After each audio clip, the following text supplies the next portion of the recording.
ეს უკვე მიუღებელია ენრიკეს ხვიჩას გამო აკრიტიკებენ.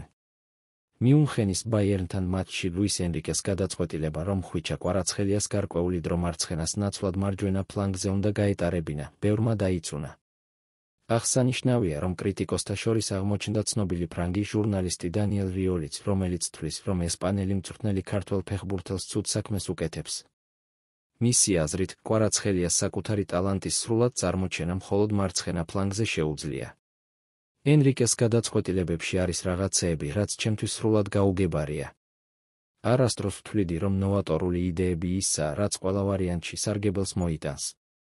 ცხადია, რიგი ფეხბურთელებისა ცვლილებების შემდეგ უფრო ძლიერები ხდებიან, თუმცა ეს ძალიან სარისკო თემაა.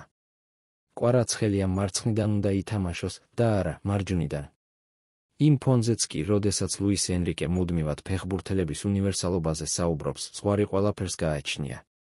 როგორი გენიალური მწვრთნელიც არ უნდა იყოს, ის შეუძლებელია, რომ ყველა ფეხბურთელის გადასხვაფერება მოახერხო, თქვა რიოლიმ.